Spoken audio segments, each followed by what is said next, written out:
তাদের জন্মের আগে চান্স গ্রহণ এসেছে। তুমি এটা ভাবতে পারো না, এটা ভেবে তুমি জানতে চাও তুমি কি সনাতনের বিরুদ্ধে আচরণ করছো, তুমি এটা ভেবে কি বোঝাতে চাও।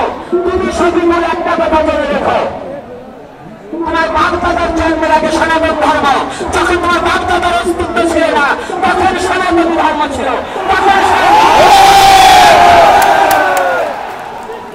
এটা সনাতনকে পূর্ণ করা।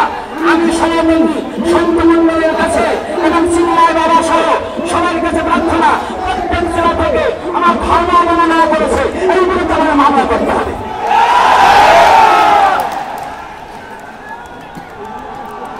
দ্বিতীয়তে আর একটা ঘটনা ঘটেছে, আমার দেশ পত্রিকার সম্পাদক মাহমুদুর রহমান বলেছেন আমাদের 8 দফা দাবি নাকি স্বাধীনতার বিরুদ্ধে। কথাটা একটু ভালো করে জানবে,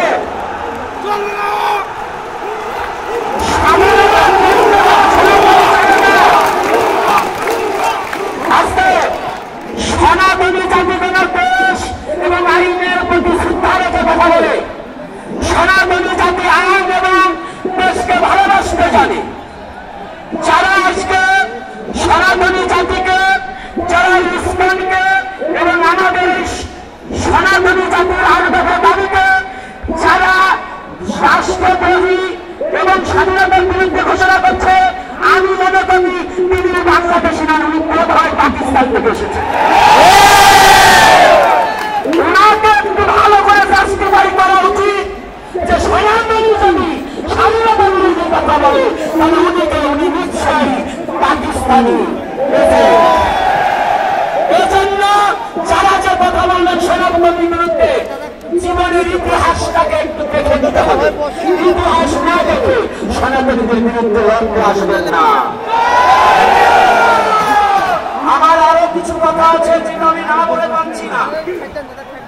8ই নভেম্বর 2024 শুক্রবার এখানে শাহী জামে মসজিদে নির্বাচন বিশ্রাম নামে একটি ব্যানার করে সনাতনীদের হত্যার হুমকি এবং ইসলাম একটা ইসলাম ধরে ধরে যাওয়ার বলা হয়েছে। কোথায় বাংলাদেশের প্রশাসন, কোথায় বাংলাদেশের প্রধান উপদেষ্টা, কোথায় যে একটা জাতির প্রতি এত বড় কথা বলতে পারো? এরা কি সন্ত্রাসী নাকি?